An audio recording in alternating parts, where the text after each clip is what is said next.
After the reins, yes, everybody went to court. So yes, but everybody is Mr. Lungu part of those people?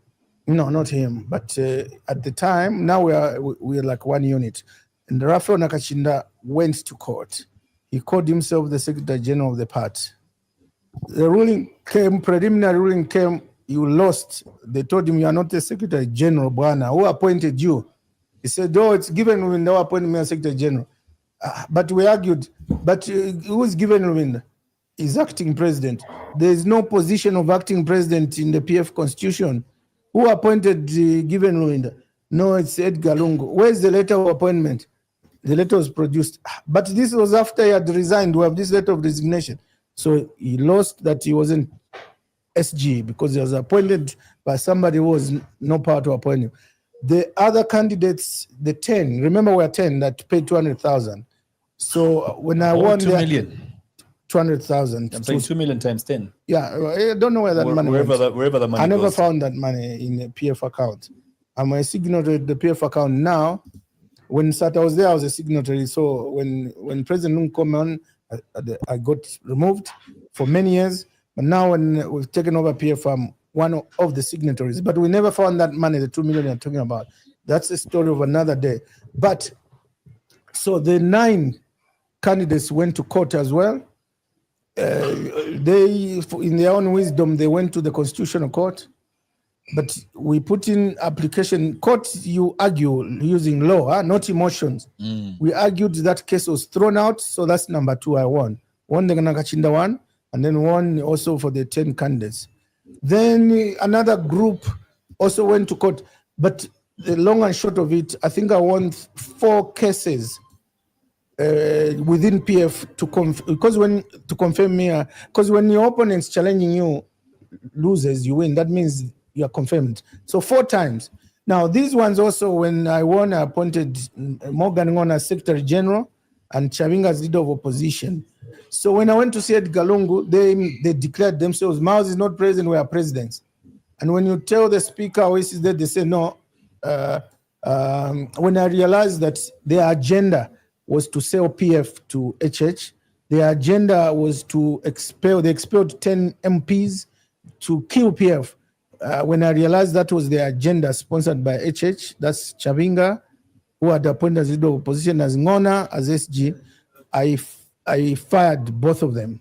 I fired the Secretary General. He went to court and obtained a stay. A stay meaning the judge said, he's come, said you fired him illegally. So I want to hear his case. So matters have been retained before you fired him. So he's still SG, and your president is not fired until I finish hearing the case. So as we went attacking that stay, we said, no, even if we're hearing the case, he can't remain as SG because he's killing the party. That's when they went to say, oh, PF is in alliance with UPND. We argued that case. The judge agreed with us and removed that stay, meaning matters revert back to when I fired him. So Ngona is fired, is not SG, because when I fired, I'd appointed myself. So that confirmed me as president of PF and Secretary General. So I'm holding 2 positions now.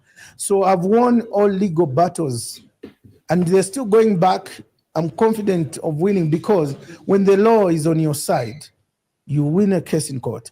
When you go with emotions, where I am, I don't go to court if I'm not convinced I have a legal case. Like Simon Mwewa, I would not have sued him if I didn't think he's defamed. But I know he's defamed me. I know it's a lie. Edgar Lungu didn't give me money. It's a lie. I'm not a crook. You need to prove in court. And until I see that case to judgment, I'll not rest, no matter how long it takes. So where's the case now? We're waiting for I don't want to disclose what. That's fine. It's in court. That's and, fine. That's okay. and let's wait for judgment. It's in court. Let's wait. I don't want to empower him with information. That's fine. Information he doesn't know. It's still active in court. I don't want to talk about it, but it will never die until I see judgment. I take on cases in court, no matter how long it takes.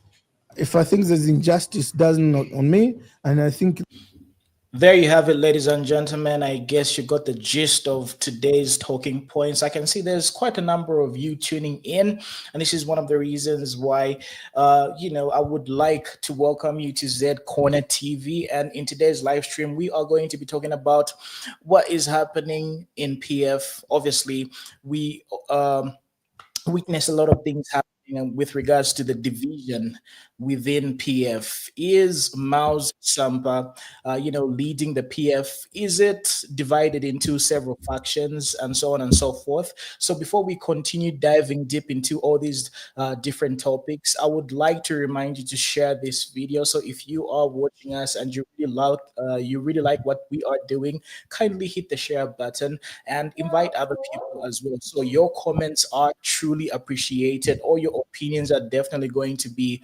publicized to the world because we want this platform to be very, very interactive. And by the way, big shout out to That Z podcast because the footage that we were watching and the one that we're going to be reacting to is obviously, coming from That Z podcast. So big shout out to Elson and K Plus, aka Kalinga. So yeah, Siku, welcome to the show. How are you? Good evening.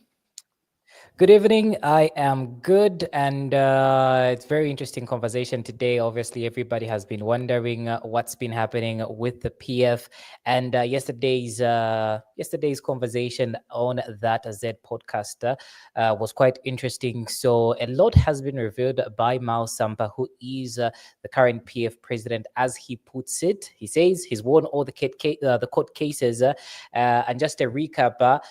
This is an issue after former President Edgar Lungu did retire. There was a squabble for PF leadership, and it seemed like Mao Sampa did emerge victorious, with his opponents being Honorable Given Luvinda, who was, told to the country that he's the acting president of the Patriotic Front, but Mao Sampa disputed that fact and disputes that fact. And according to him, he says, he won the case against Honorable Given Luvinda and Rafael Nakachinda, which leaves a whole lot of questions. So basically, we have quite an interesting topic. And as we get closer to 2026, we really need to seek clarity with who is the actual president for PF, because right now, as it stands, there are three. That's Chavinga, Mao Sampa, Honorable Given Luvinda.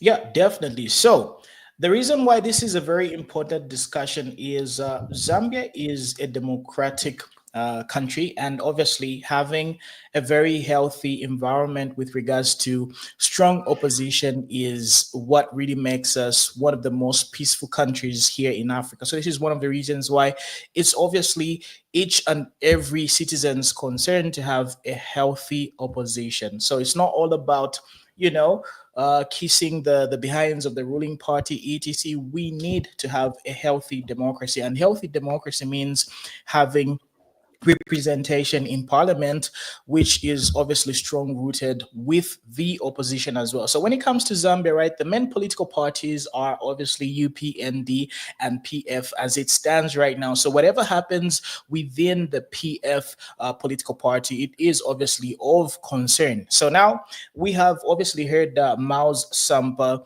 talking about reconciliation with ECL, because the animosity between, well, I don't really know whether I can use animosity because it's just so strong of a word.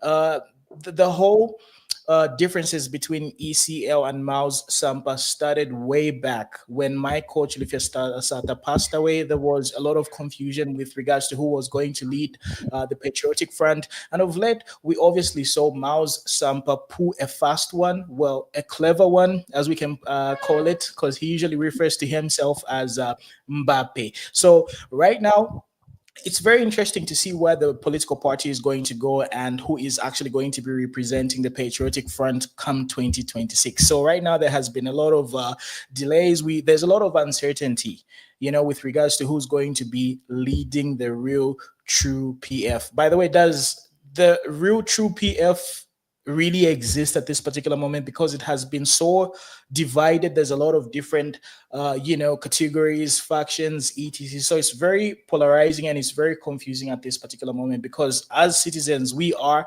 in the blind because we do not know who is going to be leading the PF. And this is very important for us because we have to make very good decisions with regards to who we're going to be following. So this is one of the reasons why it is important for us to talk about this. So anyhow, Sikufele, who do you think deserves to lead PF, and does it really matter?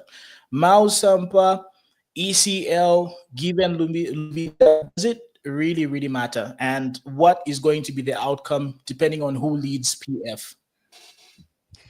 That's a very important question, and that question can only be answered by people that see value in the PF. First of all, the Patriotic Front as a political party, does it hold any value? Does it have the numbers on the ground?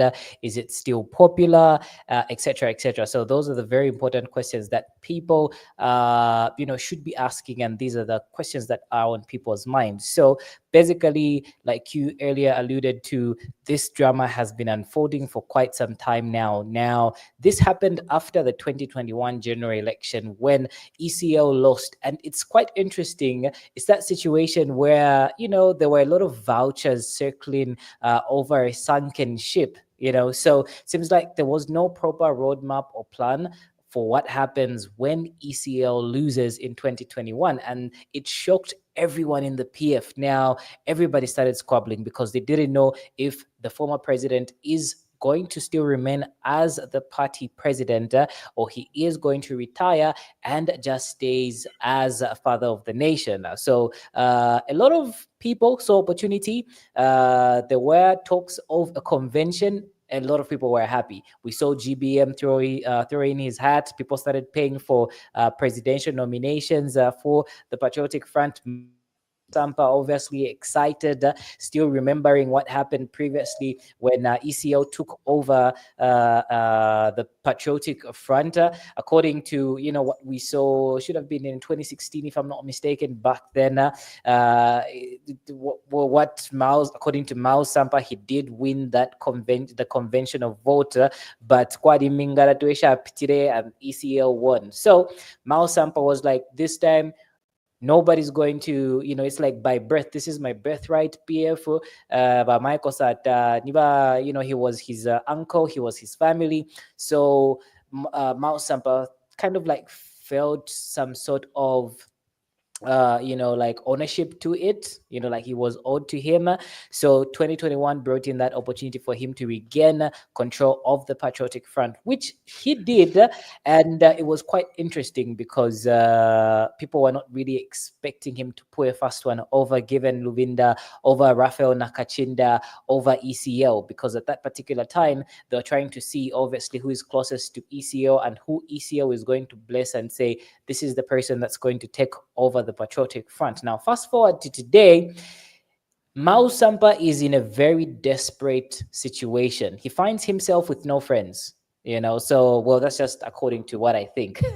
He has no friends right now. The people that he appointed as Secretary General, that's Chavinga to mention, did a first one on him as well, did a coup and claimed the Patriotic Front to be his. And we all know that now Chavinga is in good books with the current ruling party, that is the UPND, and he has vowed and put a stance that PF is actually going to go, or is in alliance with the UPND. Now, like I said, Mao Sampa takes over, creates his structure, he's got his SG, he's got his people, and then these people bulldoze him off the seat, the throne. What do I do now? Now he finds himself without any Siku, if I can just interrupt you there, because you spoke about a very, very important topic that we really need to get into.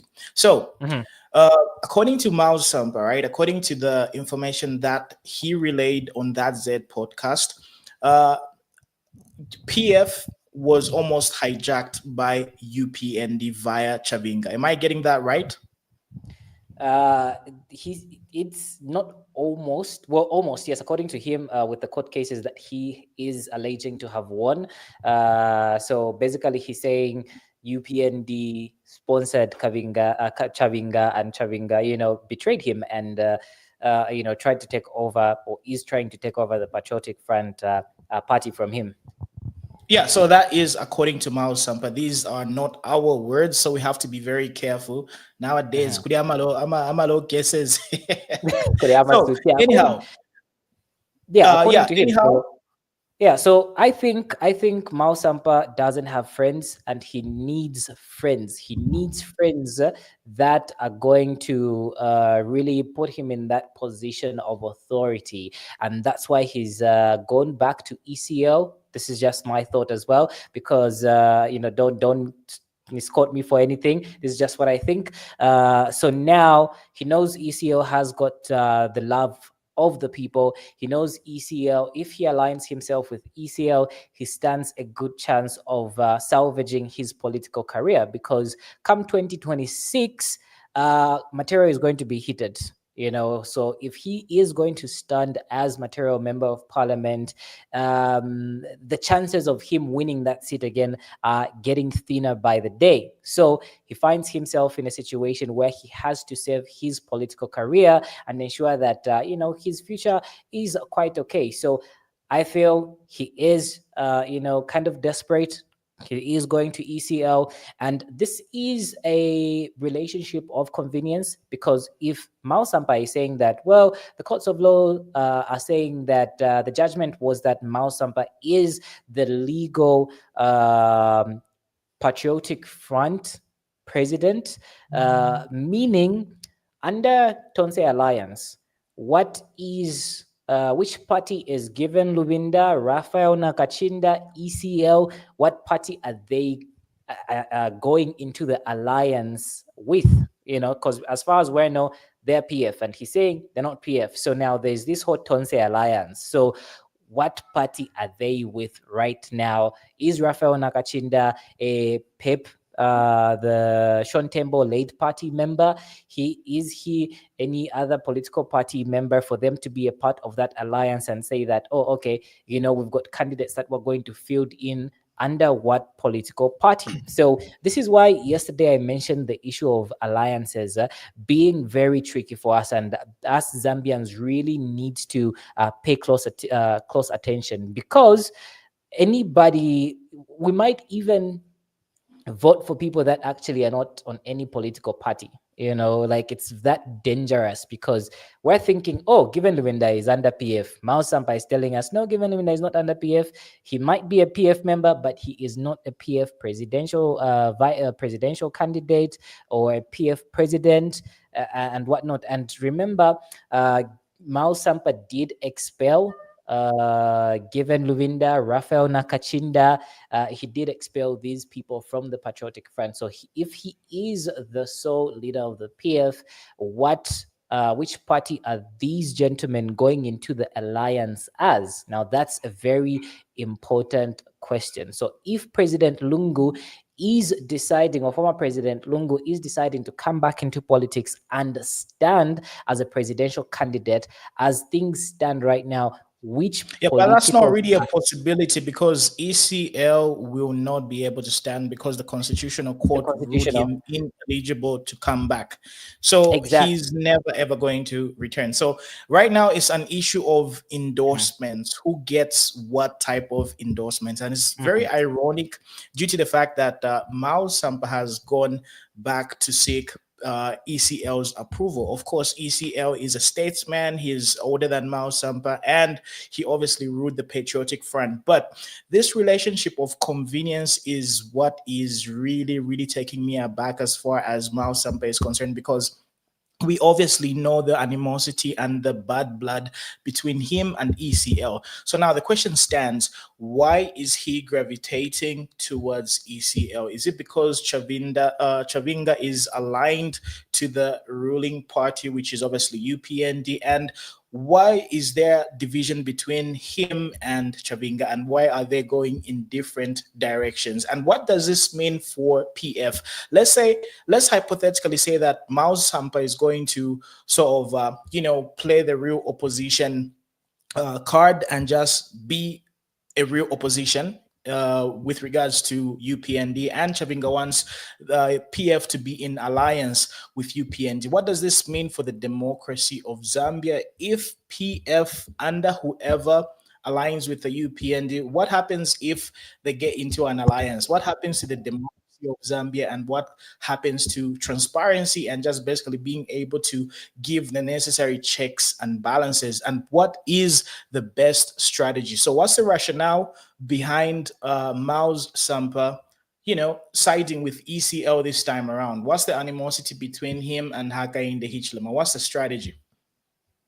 I think that's only Mao Sampa knows that what exactly that is, because it's really quite interesting. No matter how much you might try and think or overthink what exactly is going on in Mao Sampa's head, because he's one individual that you don't really know exactly what's going on in his head. Because if Chavinga is being sponsored by the ruling party, which is the UPND, according to him, or according to the allegations that are being thrown around, isn't it easier because right now I do know for a fact that he's been going back and forth at the Registrar of Societies.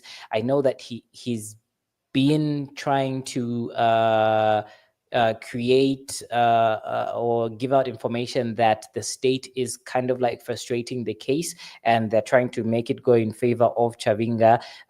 He's been posting on his social media, so it's quite interesting. So for me, the most important aspect is, let's say Chavinga is the real president of the Patriotic Front, right? And then this alliance, first of all, UPND and PF, an alliance that is mind-blowing, looking at the bad blood that's been there between the UPND and the PF. Are the real genuine members of the Patriotic Front, would they let their leaders get into an alliance with the UPND? And looking at the persecution, or looking at what the UPND went through when they were in opposition, would they easily accept being in alliance with the Patriotic Front? So these are the most important questions for me. Is it just by book? Is it just people saying, because it's politics? Is it doable?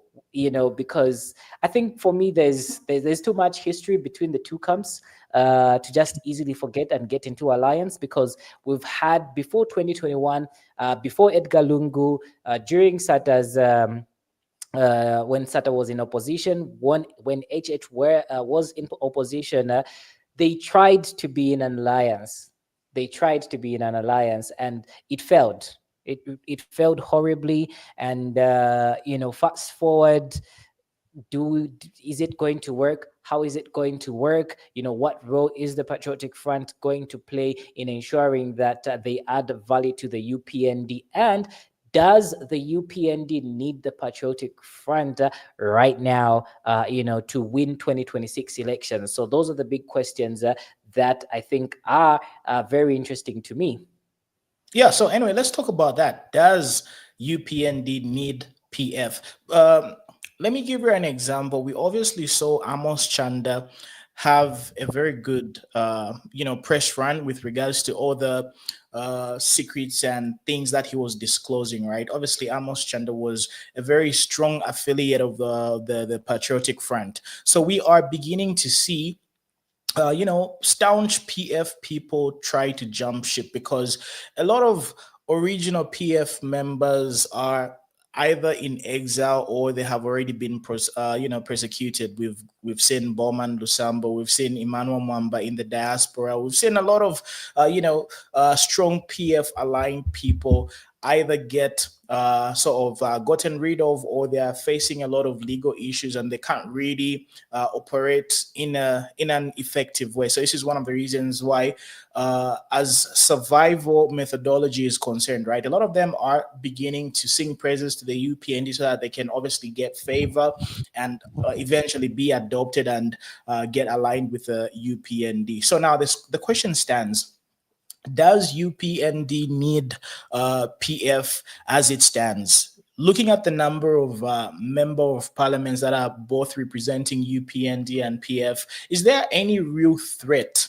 Do we have any other opposition political parties that really stand a chance to, go toe to toe against the UPND? And why would UPND want to sort of sabotage their original members with regards to them accepting Patriotic Front stand members? Because right now, as it stands, right, a lot of OG UPND members, they feel a little bit neglected. Not a lot of opportunities have been thrown to them, etc. So if UPND starts like adopting a lot of PFP people and just basically accepting them, there's obviously going to be uproar within the UPND. So do you think they need to form some sort of alliance in order for them to have no opposition at all in 2026?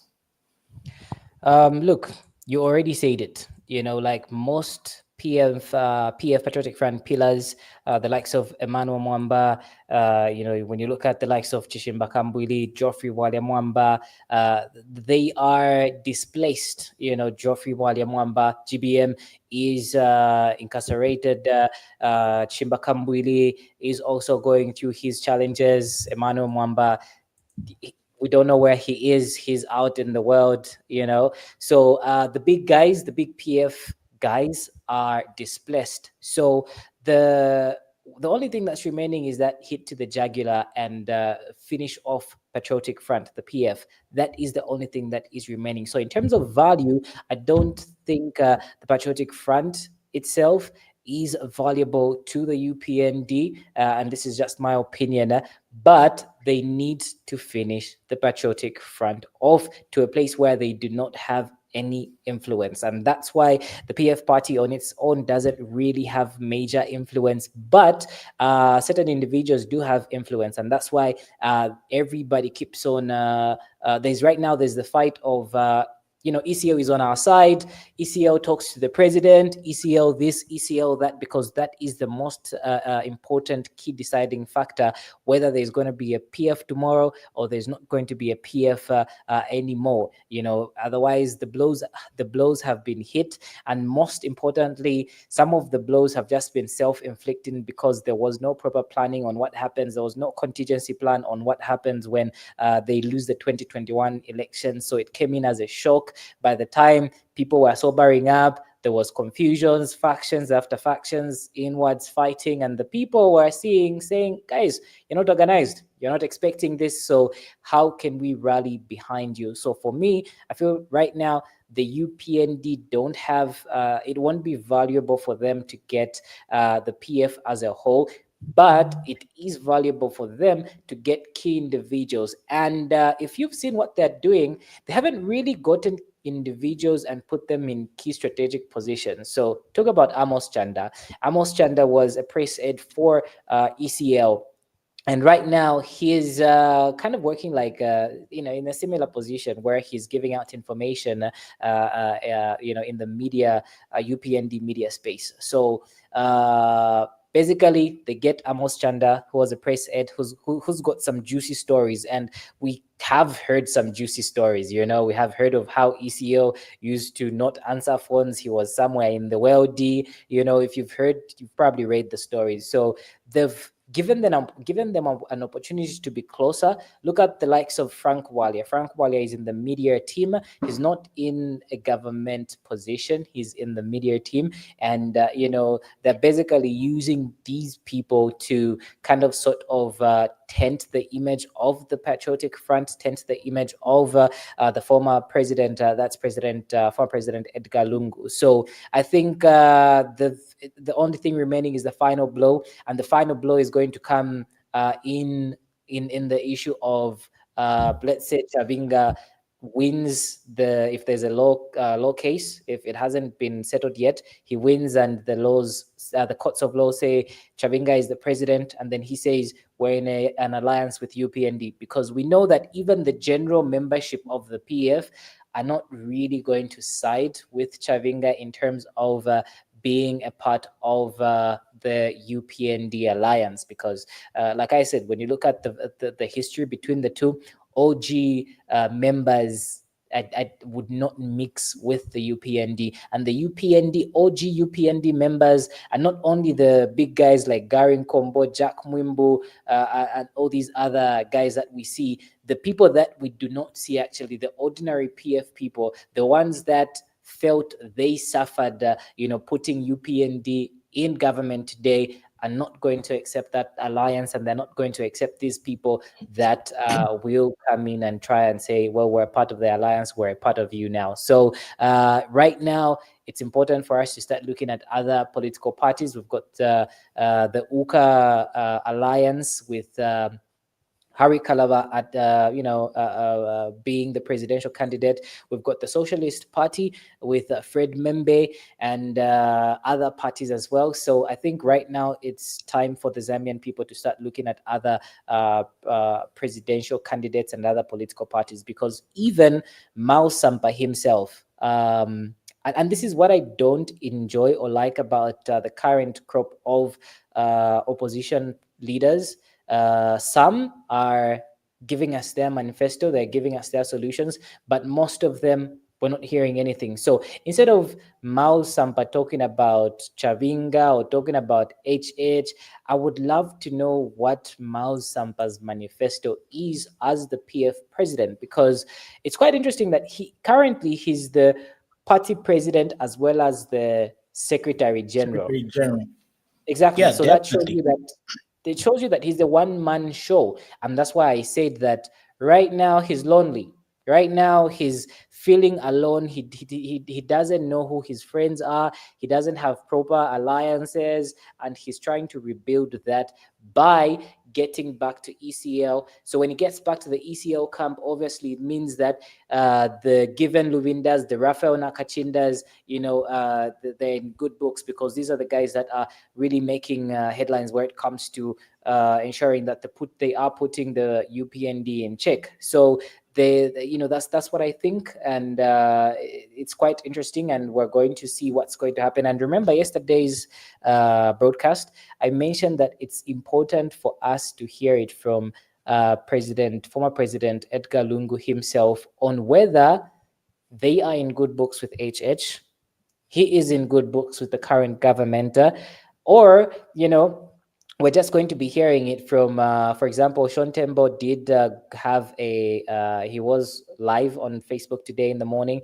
He called it a press briefing, and he was disputing the fact that, what Tabo Kawana said of HH and ECO talking and whatnot. So as far as I know right now, I haven't read or I haven't heard it from President Edgar Lungu right now, and that's why he is hot cake, because now everybody wants to speak on his behalf. The ruling government wants to say, we talk with ECL. The opposition is saying, we're the mouthpiece for ECL. The ruling government is lying. So because of all this happening, we are going to focus on ECL and the UPND, and I feel it's a pity that we're going to forget that there are other presidential candidates that have manifestos, and they've got good ideologies. So I think it's quite a very interesting space where we're at right now.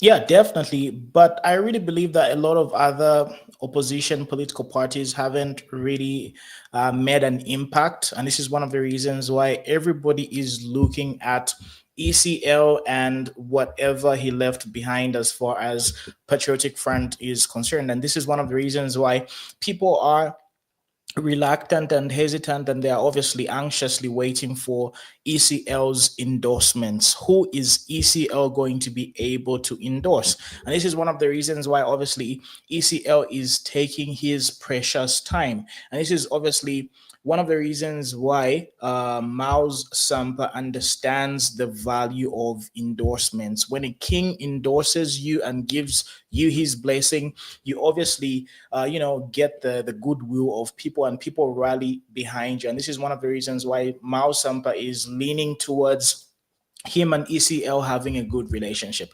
Personally, I do not really believe this is a genuine relationship. Mao Sampa and ECL have never been in good books, and I really believe that, genuinely speaking, from the bottom of his heart, Mao Sampa has got a lot of scores to settle. But of course, he's looking at the bigger picture, which is obviously ECL's endorsements that really do matter.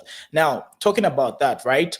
Other opposition political parties, such as the Socialist Party, led by Fred Membe, are we receiving any good growth with regards to them penetrating the grassroots? Because here in Zambia, the most important thing is background. Idi Ashida background. That's the most important thing. So, do you feel these other political parties are doing a very good job with regards to growing their grassroots? Remember in 2021, right? From nowhere we had Hamdu Duhaivi. Where is Hamdu Duhaivi? And as far last time that I heard of Hamdu Duhaivi, he was endorsing Hakainde Hichilema. So we see a lot of alliances, endorsements. We've got MMD under Nevas Mumba endorsing the UPND etc. But with regards to strong opposition, the only people who are standing tall on their feet are obviously Socialist Party, that are also in bed with other alliances under UCA. They've got other affiliations as well. So my question is, what are these political parties doing per ground? When it comes to Socialist Party, I think Socialist Party has grown very well, but they do miss the key component of being in opposition, and that is what Binwo Mpundu is doing. So Binwo Mpundu right now has been making headlines. He's been asking the questions. He's been poking the bees on it, or the bees nest, and that's the kind of opposition that I feel the Zambian people are used to, So for example, Socialist, I feel Socialist is playing it safe. Harry Calabar is playing it safe, and the rest of the other presidents that might be vying for 2026 are playing it safer. So that's why now we're seeing Binwell get more grounds. That's why we're seeing now Binwell get more popular, because he's the only one that's like really hard hitting. He's the only one that's really like asking the questions. He's the only one But that's Binwell is not really a factor. Binwell is yeah, not really a factor. Let me give you a reason why. Binwell is an independent member of parliament.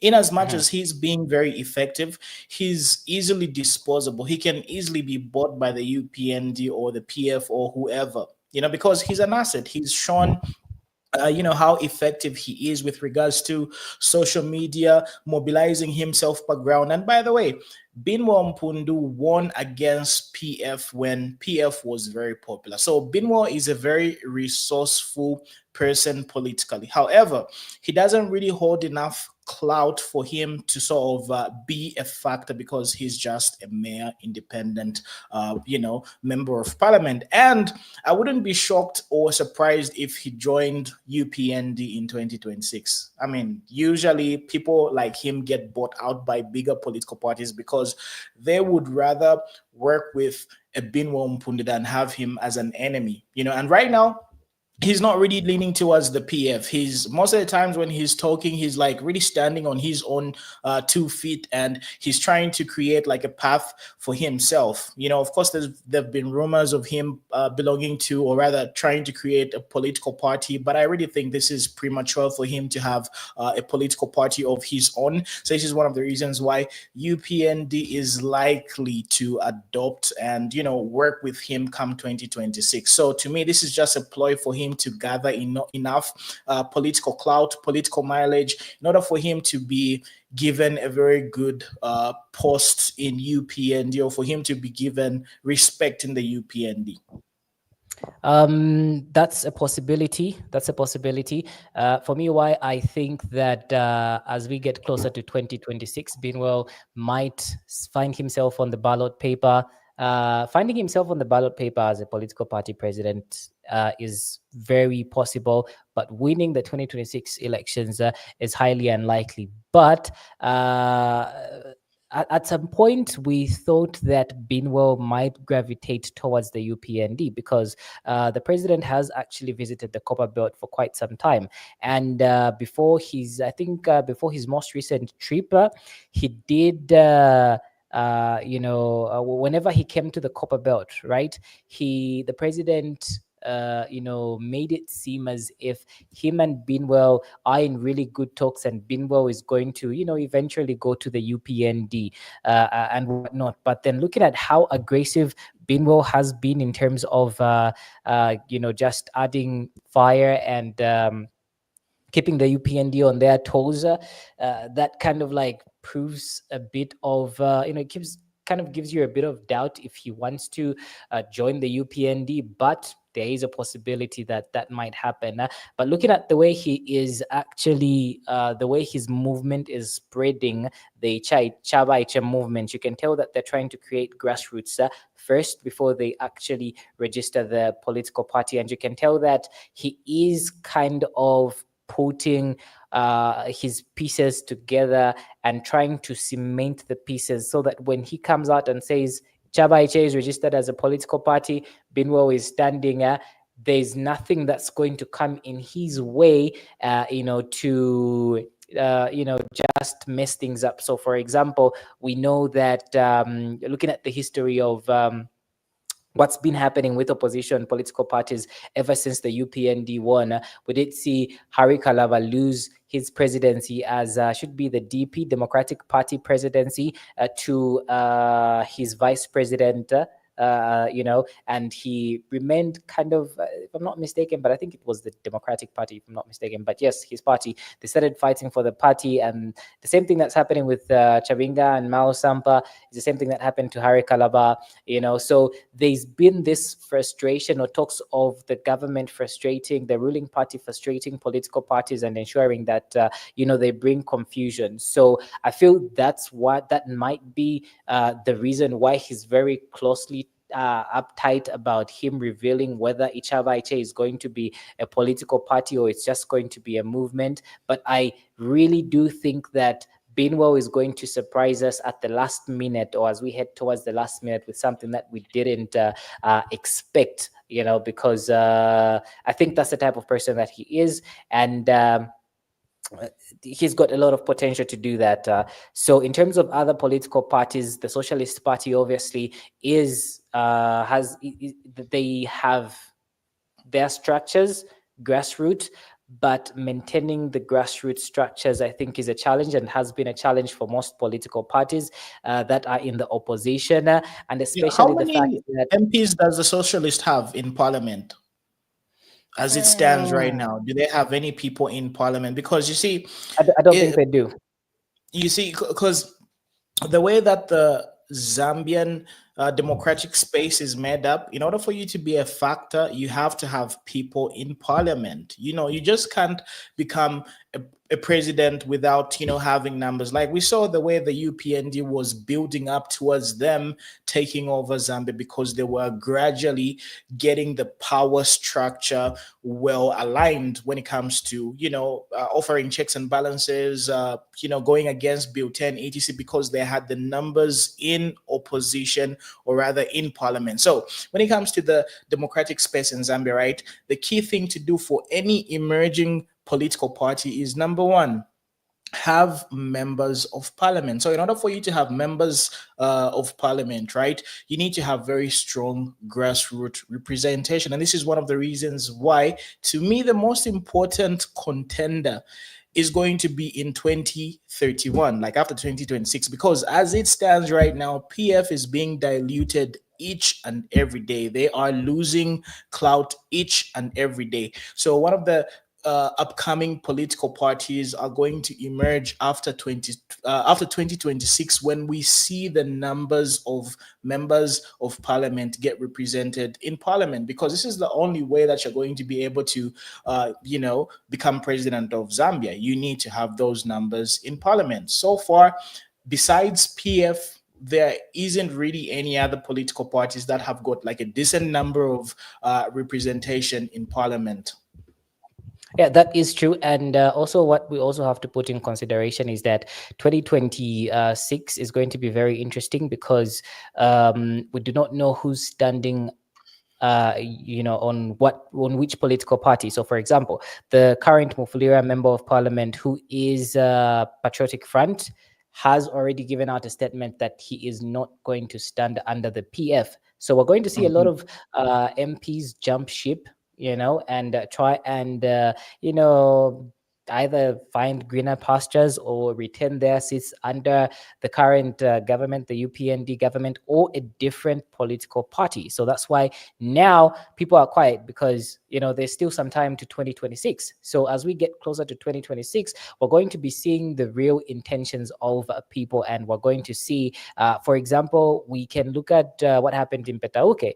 PF did not scoop Petauke. It's one of the Tonse Alliance members that scooped the Petauke seat, right? So that gives you a look at what's going to happen in 2026. PF is not going to retain most of their seats.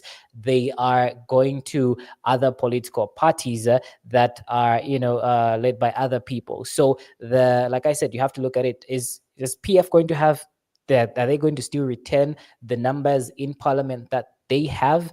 With right now, we don't know who is the leader of the PF. So the people that are, let's say, Christopher Kangombe, who is Kamfisa member of parliament, who is a PF guy, who is he going to, let's say, who is he going to, um, uh, who is he going to say is going, who is he going to acknowledge as the PF leader? Is it the given Luwinda faction? Is it Mao Sampa? Is it Chavinga? And if the courts say Chavinga is the PF president, will Christopher Kangombe just be like, oh, okay, so I'm still going to stand under,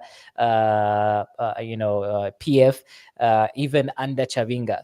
So there's a lot of loyalty that's going to be tested in 2026, especially with the Patriotic Front, and nobody right now knows who is the Patriotic Front president, and that's why most PF MPs right now are acting as members of parliament, but are not really active with what's happening within their political party. That's why we have very few of them Definitely, talking about who the actual president is, because they definitely. just want to serve their 5-year term. Once that's done, now is the time they're making their moves. Now is the time they're saying, okay, where am I going to stand? Am I going to be independent? Am I going to be in this group? Am I going to be in that group? And that's why I strongly feel Binwell is going to do is going to shock us, because away from being PF, most PF MPs, I think, have a good relationship with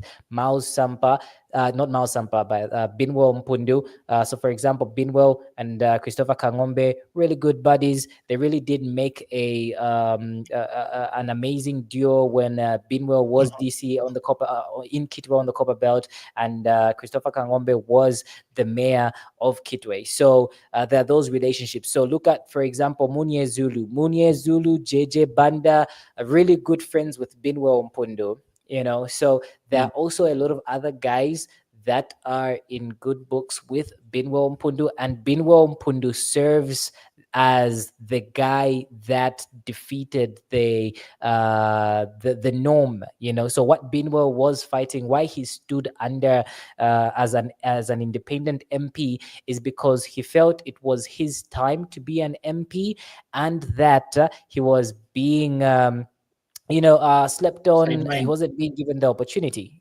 So that on itself kind of like gives him a really good selling point, and say, hey guys, I was a member of this political party. I was a district commissioner under this political party, but because I saw the unfairness of how they were treating the youths, I decided to fight the system. So he has that David Goliath story, because the gentleman that he outseated from Nkana constituency, Alexander Chiteme, is a really big political figure on the copper belt in Kitwe, in Kana to be specific. So I think that's why if Binwa Mpundu were to form a political party, a lot of young MPs from the Patriotic Front, I think, would gravitate towards Binwa Mpundu because, there's nowhere else they would go. So saying that, I think PF is going to lose quite a reasonable amount of seats in parliament. And that's why Mao Sampa is trying to get back to the ECL situation because, it's quite strategic. The UPND haven't Really, do you believe that? Do you believe it's a strategic move for Mao Sampa to align towards Edgar Lungu? So one of our followers here, Mr. Zulu, says Lungu is already positioned. Sampa, Nashala, Eka. So this is a very good point because one thing that you have to understand is in order for ECL to be given the privilege of being outside of the country, he's enjoying his freedom, etc. He's already in good relationship with the government. If there was really real bad blood between ECL and UPND, he would have been in hot soup. As you have seen so far, right? He's been let off of the hook. There isn't a lot of persecution following him. He's been sort of given some time to think about what he wants to do. If he chooses otherwise, you're going to see a lot of trouble follow him. So as it stands, Mao's Sampa is gravitating towards the endorsement of ECL, neglecting the fact that ECL has already surrendered to UPND. Now, this really puts Mao Sampa in a very precarious situation, and this is one of the reasons why Chavinga is leaning towards UPND. So if you take a look at the different factions of PF, the Chavinga aligned, the Given Luvinda, and the Mao Sampa, already we are seeing how PF is gravitating towards, UPND and who is eventually going to end up leading UPND. And this is one of the reasons why Mao Sampa, if you follow yesterday's broadcast by the That Z podcast, he's really got bad blood with the UPND. So I really think we already know who the UPND has chosen between Mao Sampa and Chavinga. So it's just a matter of time till it becomes public knowledge and we're going to really see the favor of UPND on Chavinga. And this is one of the reasons why we're seeing Mao Sampa go back to ECL, which is quite ironic because we already understand the history between Mao Sampa and ECL. So this is a very tricky situation. He really needs to play his game very well. I believe he calls himself Mbappe, so he should have a foresight and understanding of what is truly happening from a power perspective, because you have to understand this is a power play. It is a game of power. It is a game of strategy. So if he really snoozes, he's definitely going to be set back, many years back, because we thought he was having one up on these other political parties when he won the general elections recently. But it really seems UPND is favoring Chavinga over him. So that really puts him in a very tough spot right now. Yeah, no, definitely it is. And that's why a lot of the people that are, trying to get ECO to kind of to kind of fight the UPND, they are hoping that they're able to persuade ECL and get him to do what they want. So if there is that possibility of ECL even not getting the sweet deal that might be offered or is being offered to him by the UPND, so I think that's where Mao Sampa is leaning. And also remember, if ECL is already in has already chosen to camps in terms of like the UPND and whatnot, it would be a strategic move for Mao Sampa that obviously not in terms of like being a party president or winning an election, but just because he's just being his guy, so trying to avoid certain circumstances, self-preservation, is good, and who knows, maybe Mao Sampa might know something that we don't, and he's trying to make to pull up a quick one and also just be in the place of where he's aligned to the people with the most power. So I think it's a very interesting political environment that we are at right now, and we're going to see a lot of calculated moves. So this is going to be a very good learning point for the next crop of leaders, and just seeing how the game is played. So this is a very exciting time to closely follow what is happening, because I feel like right now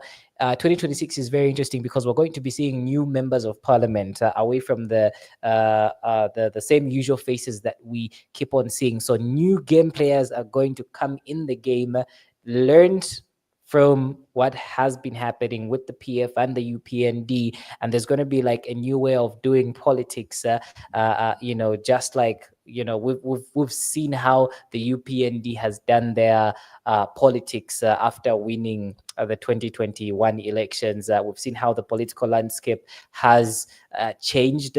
So it's a very interesting year. Guys like Garin Kombo, very interesting. He's been Mazabuka member of parliament since 2006.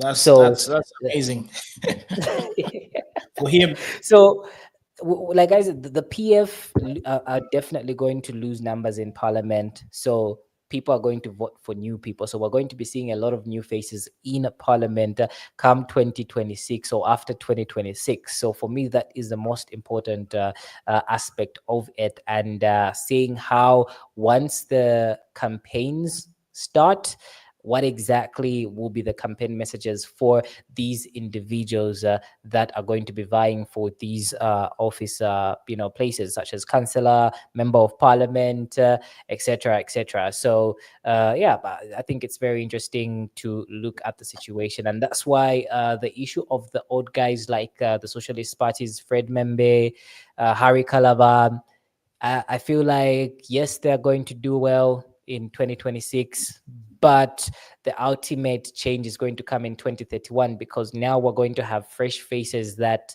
are going to have fresh voices that are going to have that influence, and there's a word that I'm looking for, inspiring. I feel like the current crop of opposition leaders lack that inspiring. Remember when Michael Sata was an opposition leader, he was inspiring. So right now you have to really think about it. Who am I going to vote for? Who really, so You they really lack have to think deep.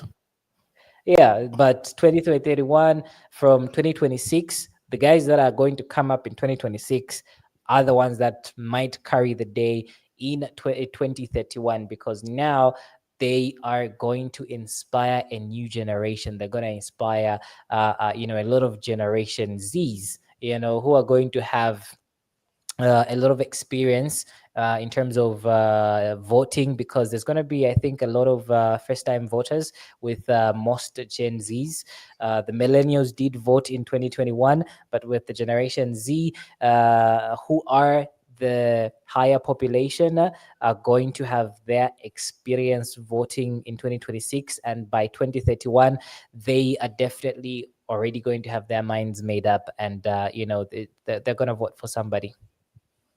Yeah, there you have it, ladies and gentlemen. We have come to the end of this particular live stream. You guys have been awesome. Thank you for the support. This was obviously a tough conversation to have, but hey, we are here to decipher and talk about these things because you are interested, and sometimes we have to give you our POVs and just basically break it down the way that it is, because there are a lot of different nuances when it comes to doing politics here in Zambia. So there's a lot of things that we really need to decipher, and I really dispute the fact that we have to really dumb down politics, and this is one of the reasons why we have experienced a lot of cheap propaganda out there. So we need to set the bar high enough so that people can actually get to see what is happening in the political land space from a policy perspective, and just basically from a very, very intellectual perspective, if I can put it that way. So this is one of the reasons why we are setting up this platform for you to enjoy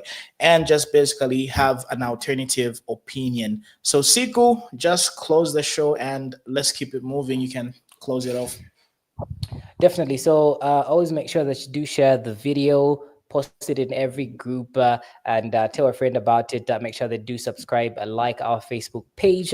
Also, go to our YouTube page, which is Z Corner, and definitely add your like, subscribe, as well as click on the notification. So every time we're live, you'll be able to get the live feed. Now, remember, the most important part about this is that you can actually pitch in. You can come into the conversation. All you have to have is internet connectivity and be a part of the conversation. Also, you can call us on the number that's scrolling on your screen right now, and you'll be able to give us your opinion. Now, remember, we're not really like professionals. Study political science. It's just two dudes, talking about very important political matters, political issues, having a conversations. I always refer it to as a bar talk, because we do have interesting conversations.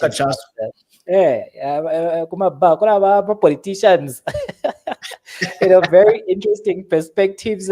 So this is the corner that we are creating for you. It's practically free. All you have to do is call in the number and give us your opinion. Remember, that opinion really matters. That opinion can actually influence and shape somebody's mind in ensuring that they do cast their vote for their candidate that has won them. So make sure that you do follow the conversations. We are on Monday, Tuesday, Wednesday, Thursday, Friday, Saturday, and hopefully Sunday as well. We shall see about that, and definitely keep following the page. All right, so have a blessed night. You guys have been awesome. Thank you. See you tomorrow, same time, 8 p.m. Central African time, also known as Zambian time.